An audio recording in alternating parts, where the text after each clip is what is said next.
Whenever you buy a box of Lord of the Rings Tales of Middle-earth, you get a box topper that's either an artifact or land from Magic's history, reprinted with a new name in the Lord of the Rings style. They're also found occasionally in collector boosters, but either way, we're going to be talking about the top 10 most expensive box toppers from the Lord of the Rings Tales of Middle-earth. Let's jump right into this, starting with number 10. That being Minas Morgul, also known as Cabal Coffers, which is currently going for $34.99. Cabal Coffers is an insane land that can see play in lots of decks, but it's especially good in mono black decks running lots of swamps, and when combined with Urborg Tomb of Yawgmoth, which allows you to turn every land on the board into a swamp in addition to its other types. This is used in lots of decks, especially in Commander, to generate lots of mana for a very low deck building cost, since Urborg is basically just a swamp if you draw it, and Cabal Coffers can often at least tap to generate its own amount of mana if you have at least 3 swamps. It's a very low deck building cost, and it can lead to some explosive turns where all of a sudden you have 12 mana and you're able to cast some big Torment of Hailfire to win the game. It's only been reprinted a couple of times, with the last time being Modern Horizons 2, so it's good to see it getting another reprint. Next up, number 9 is Argonath, Pillars of the King, also known as the Ozolith, which is currently going for $34.99. This legendary artifact says, whenever a creature you control leaves the battlefield, if it had counters on it, put those counters on Argonath, Pillars of the Kings. Then, at the beginning of combat on your turn, if Argonath has counters on it, you may move all counters from Argonath onto target creature. What this is essentially doing is allowing you to save your counters when your creatures die, and it removes a lot of the downside of counters-based decks. Normally, if you're investing a bunch of mana and resources into putting +1/+1 counters on a creature, and then that creature gets blown up, it's often a 2 or 3 or 4 for 1, where your opponents are using 1 card to deal with 4 or 5 cards that you used. The Ozolith lets you at least save the counters parts and put them onto different creatures. It's also only a 1-drop, so it fits nicely into most mana curves, making it a must-run in many Commander decks. Following that up, number 8 is Elessar, the Elfstone, also known as Cloudstone Curio. It's currently going for $39.99, and it's a 3-cost artifact that says, whenever a non-artifact permanent enters the battlefield under your control, you may return another permanent you control that shares a permanent type with it to its owner's hand. It's a really combo-y card, allowing you to bounce tons of permanents back to your hand, allowing you to replay them. It can be both just a value piece in a deck like Kadena, or it can go infinite with cards that untap your lands, but overall it's a pretty powerful card. But if it's not being used to combo, it's not that great. So why is it so expensive? Well, it's because it was printed originally in Ravnica, City of Guilds, and only ever reprinted as a Kaladesh invention, which were lottery cards that were very rare to find, and as such, that version's actually way more expensive than the original printing. This is its first true reprint, and so it'll be curious to see how much the price falls. Is this card expensive because it's good, or is it expensive because it really hasn't been reprinted? My guess is that it's a mix of both. Next up, number 7 is White Tower of Ecthelion, also known as Caracas. It's currently going for $39.99, and it's a legendary land that taps for white, comes in untapped, and lets you tap to return target legendary creature to its owner's hand. It's one of the few cards that's actually banned in Commander, but it's still an amazing card in Eternal formats, allowing you to bounce your opponent's legendaries for no mana cost, or protect your own if your deck relies around a legendary. Overall, this is just a land that hasn't seen a ton of reprints. Its last reprint was actually in Ultimate Masters, and since then we haven't seen it reprinted, and it's a card that does see play in Eternal formats, which typically will drive up the price. But just know, if you do pull this, it is banned in Commander. Next up, number 6 is the Party Tree, also known as the Great Henge, which is currently going for $49.99.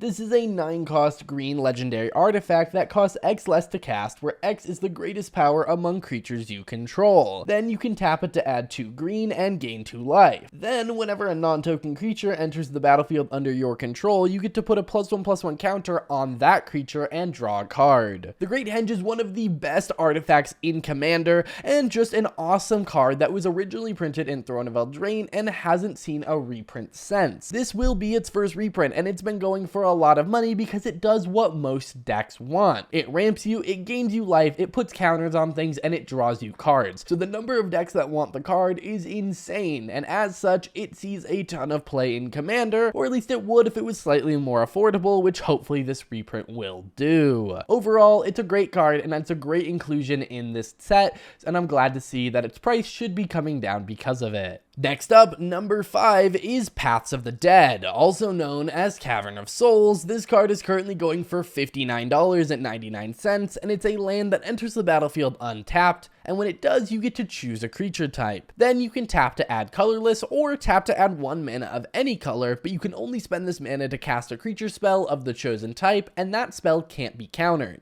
This is great in any deck that cares about a specific creature type, but it's also great in decks that are pretty combo-y. If you know you have a creature that needs to resolve in order for a combo to happen, you can name that creature type as the creature type, and then when you tap mana from this to cast it, it can't be countered. Because of this can see play in all sorts of decks, and it's only been reprinted in Master sets and as box toppers, so the price on it is still pretty pricey, with the last reprint being Double Masters 2022. Overall, it's a pretty versatile card that can go in a ton of decks, so it's good to get more copies out there so more people can run this card that isn't necessarily amazing, but will improve their decks. Overall, great inclusion in the set. Next up, number 4 is the Dead Marshes, also known as Urborg Tomb of Yawgmoth, which is currently going for $59.99. This is a legendary land that turns each land on the battlefield into a swamp in addition to its other types, including your opponents. We actually talked about this card a little bit earlier, but it combos really well with Cabal Coffers, giving you access to a ton of mana.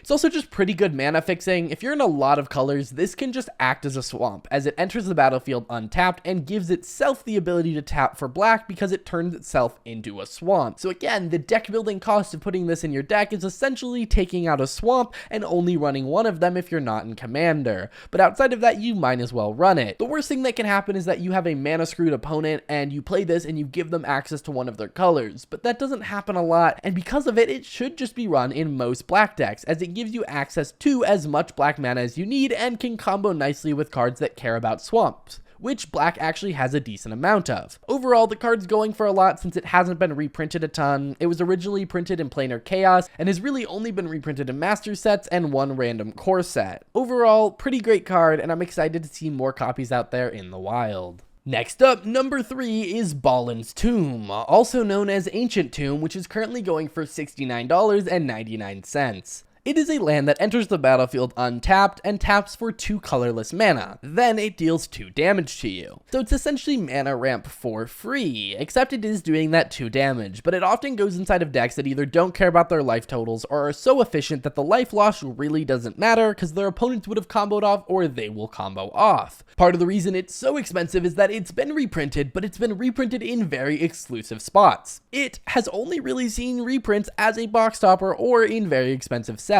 and I think that this is no exception. It's a box topper in a very expensive set, but I do think the price on it will come down more than it has from other sets. The reason for that is that this set is probably going to be Magic's most open set, with people who like Lord of the Rings opening it even if they don't play Magic, with the 1-of-1 ring increasing the amount of collector boosters that will be opened, and just overall the hype around the set seems immense, with it targeting so many different audiences. You know, you have modern players, Commander players, Lord of the Rings fans, people who collect, people who want that $500,000 card that's in the packs. Overall, I think this set's going to be opened like crazy, and so the non-hyper expensive cards are going to get opened up like crazy. And while Ancient Tomb's expensive, it's not worth $500,000, and as such, people searching for that card will inherently reduce the cost of Ancient Tomb as more and more of the set gets opened.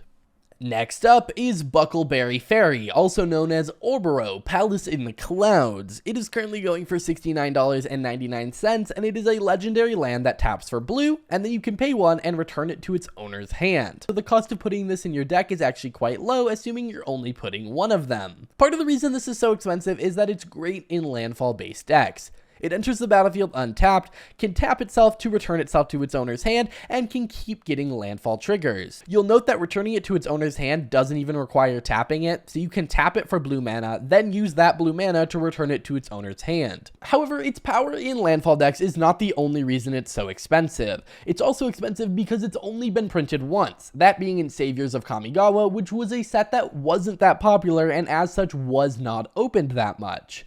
This will be its first reprint, and I expect the price on this one will tank because a lot of its price is held up in the fact that it's a rare card.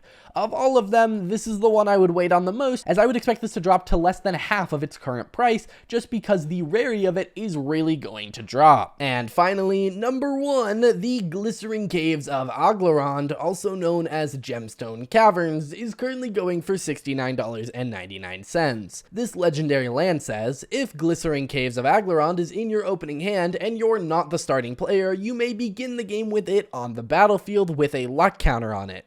If you do, exile a card from your hand. Then you can tap to add colorless, and if it has a luck counter on it, instead you add 1 mana of any color. This land is really awesome. If it's in your opening hand and you're not the starting player, you get to start with it on the battlefield if you exile another card from your hand. Yes, that puts you at 5 cards in your hand, but it can be really good in high performance, high speed formats like Vintage and Legacy, where you could lose on turn 1, and having this in your hand means you could start with a blue mana that you need to counter your opponent's spells. Overall, it's really awesome, and it's only seen reprints in Time Spiral and Time Spiral Remastered on top of a random list spot appearance, so the number of these in the wild is actually quite low, and that is contributing to the price. I would expect this one to dip a little more in price than the other ones we've seen, as it is a little bit of rarity that is adding to that price, but it is still a powerful card, and there's very little deck building cost to adding it to your deck, which is really powerful in older formats.